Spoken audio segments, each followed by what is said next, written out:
સુરતમાં ફરી બેફામ બન્યો કાર ચાલક. બાઇક સવાર દંપતીને લીધો અડફેટે. કારમાંથી દારૂની બોટલ મળી આવી. રાજ્યમાં અકસ્માતોની સંખ્યામાં સતત વધારો થઈ રહ્યો છે, ત્યારે દારૂના નશામાં બેફામ રીતે કાર ચલાવતા નબીરાઓ દ્વારા વધુ એક અકસ્માત સર્જવામાં આવ્યો છે. સુરતના કામરેજ તાલુકાના પાસોદરા નજીક એક ગમખ્વાર અકસ્માત સર્જાયો હતો, જેમાં કાર ચાલકે બાઇક સવાર દંપતી અને એક બાળકને અડફેટે લીધા હતા. અકસ્માત બાદ લોકોએ કાર ચાલકને ઝડપી લઈને મેથીપાક આપ્યો હતો. કારમાંથી દારૂની બોટલ પણ મળી આવી હતી. આ અકસ્માતમાં મહિલાને પગના ભાગે તથા યુવકને માથાના ભાગે ગંભીર ઈજા થઈ હતી.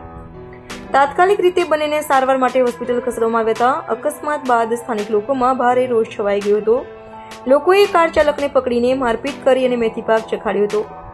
ઘટના સ્થળે લોકોનું ટોળું એકઠું થયું હતું. સ્થાનિકોના આક્ષેપ મુજબ કાર ચાલક માદક પદાર્થના પ્રભાવ હેઠળ હતો.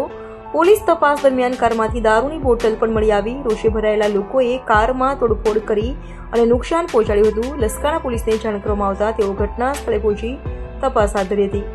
અકસ્માત અને તેની આસપાસની પરિસ્થિતિને લઈ વધુ તપાસ ચાલી રહી છે.